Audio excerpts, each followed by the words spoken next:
conversación y panorámica. Esto es Combinación Línea 1. 8 de la mañana con 16 minutos. La alegría ha llegado porque hay buenas noticias. ¿Ah, sí? Sí. Fíjense que el comercio minorista, que para mi juicio es más determinante que las exportaciones, porque es como hay pymes aquí que venden, la gente está comprando, consume un poquito más. También el tema del dólar que se ha vuelto a subir, y a lo mejor favorece el mercado interno. Vamos a conversar con los que saben, el profesor Rodrigo Palma. Profesor, bienvenido. Él es ingeniero comercial, cientista político, máster en Relaciones Internacionales, tiene estudiado de doctorado. Miren, no los voy a abrumar. Es académico de la Facultad de Ingeniería de la Universidad Tecnológica Metropolitana, la UTEM, de Santiago de Chile. Hola, Rodrigo. Profesor Palma, buenos días. Muy buenos días. Gracias por la invitación. Todo bien, gracias. Esta cifra, 4 meses al repunte de la... De fondo, 4 meses de alza, pese a la inflación. La microeconomía, la economía de las pequeñas empresas. ¿Cuánto de positivo tiene como para empezar a alegrarnos el día? Pues? Sí, yo creo que tiene un dato tremendamente positivo porque, tal como mencionabas tú, es de los que afecta precisamente al empleo. Hay que recordar que aproximadamente más del 60% del empleo está creado por las pymes, por la venta del comercio minorista, es una parte importante de eso. Por tanto, efectivamente, además, si uno revisa los datos, se observa una directa correlación, ¿verdad?, entre el índice de venta al comercio minorista con el IMASEC. Por tanto, debiésemos tener una buena cifra de IMASEC y además, tal como tú mencionabas, se relaciona mucho con el empleo. Por tanto, siempre es una buena noticia tener cifras alentadoras, especialmente cuando hemos tenido los últimos años con cifras bastante negativas. En lo concreto, bueno, se habla de que este índice de ventas diarias del comercio minorista, dado a conocer ayer lunes por el Banco Central, el sector tuvo una expansión interanual de 4,77% en mayo y superó el índice de abril, que arrojó el 1,72%.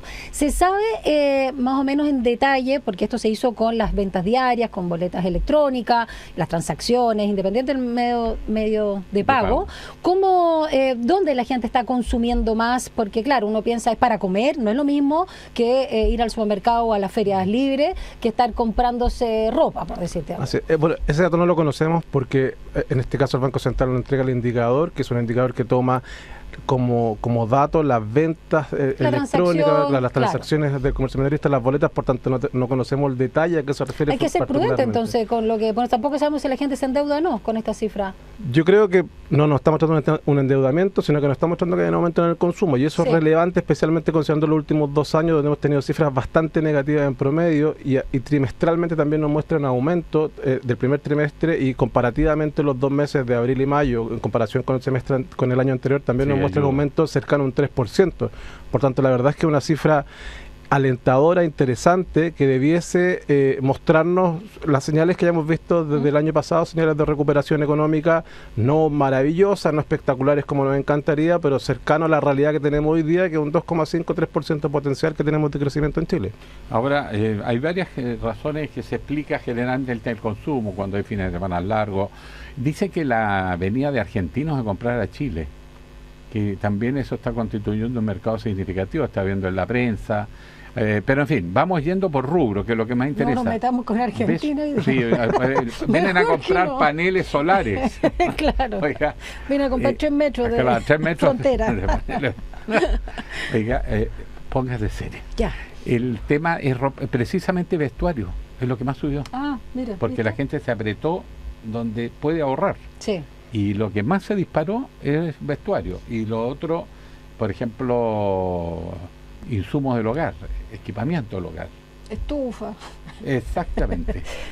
Claro, o sea, la gente está recuperando aquello que tuvo que apretarse en los periodos más difíciles. Sí, pero, o sea, primero que todo eso, ¿no? Que efectivamente, en la medida que tenemos mejor expectativa económica, nuestra composición del consumo se va modificando. Además, hay que considerar también que en términos de precios estamos internalizando alza en los precios producto de precisamente el alza en el costo de transporte internacional, el alza del precio del dólar. Entonces, la verdad es que respecto de los precios, evidentemente va a haber un aumento respecto del año anterior, porque hay una modificación precisamente en los parámetros que determinan los precios de los bienes importados fundamentalmente. Ahora, ¿esto beneficia al comercio local? ¿Estamos comerciando productos importados o le da posibilidad al productor chileno teniendo un dólar tan alto?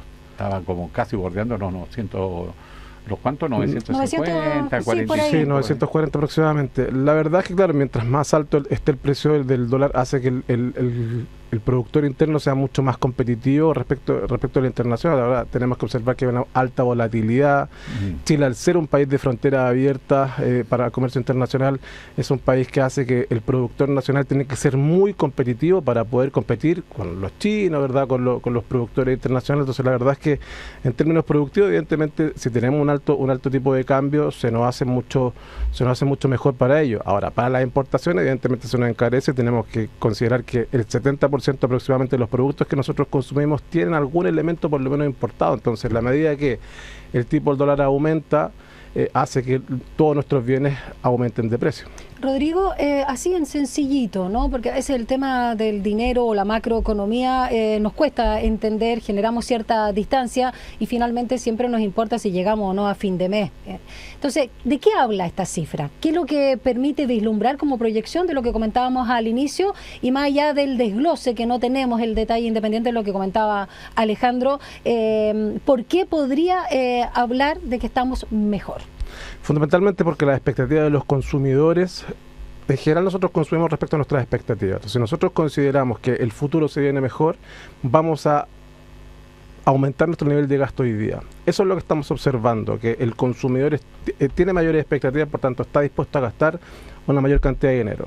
Para producir, los productores internos, o incluso ni siquiera los productores, el comercio en este caso, tiene que tener dinero, pero además tiene que contratar mano de obra, tiene que tener algún vendedor, alguien. Entonces, eso es lo interesante que nos debiese mostrar un aumento de mano el repunte del empleo, que es de todas las cifras que estamos observando, la que está en peor condición hoy día.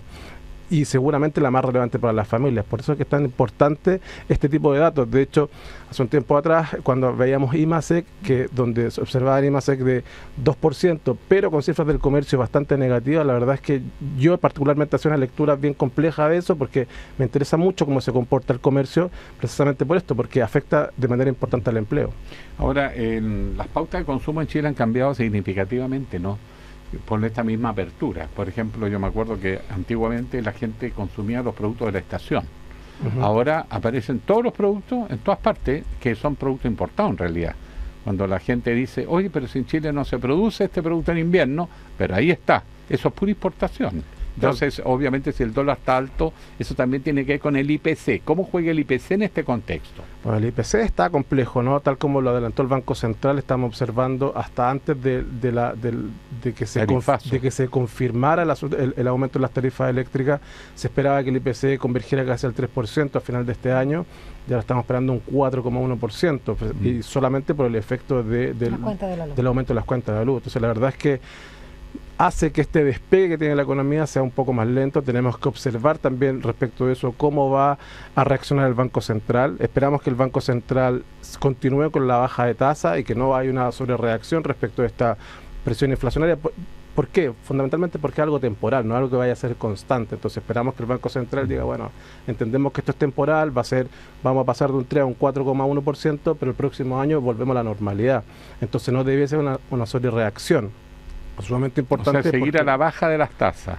Exactamente, debe seguir a la baja de las tasas. Estamos esperando, el mercado espera aproximadamente 2 bajas más de aquí a final de año, pequeña, no de un 1% como tuvimos los meses anteriores, pero esperamos eso. ¿Con cuál es el afán? El afán fundamentalmente de seguir aportando esta reactivación económica, que insisto, estamos cerca de un 2,5, un 3% son las proyecciones, que es bastante bajo para países como Chile, pero es la realidad que tenemos hoy día.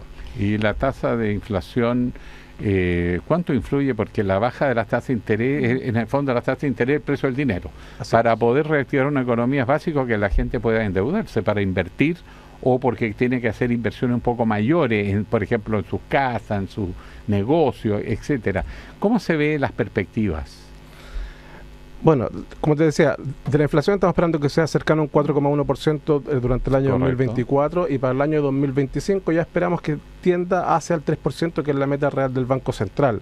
Eso produce un aumento, ¿verdad?, en las expectativas que teníamos de la inflación. Todo esto, producto, como lo mencionamos recién, del aumento de las tarifas eléctricas, y esto que son una inflación controlada, ¿verdad?, que está dentro de los márgenes previsibles por el Banco Central, hace que el Banco Central pueda seguir bajando las tasas de interés, precisamente intentando que la gente pueda consumir más, endeudándose de alguna manera, o para que los productores, ¿verdad?, puedan tomar dinero para generar nuevos proyectos, fundamentalmente. Rodrigo, quiero aprovechar que estás acá con nosotros para que nos des tu opinión o tu análisis en comparación con algo que es mucho más crítico, sin duda, lo que está pasando en Argentina, cuando hay un déficit fiscal enorme, haciendo un reajuste que para algunos es del terror, pero necesario, por eso tiene tanta aprobación Milei, controlando la inflación, pero con un no solo desempleo, sino un nivel de pobreza enorme. ¿En qué tenemos que fijarnos nosotros los chilenos para no poner solamente la ecuación de la inflación y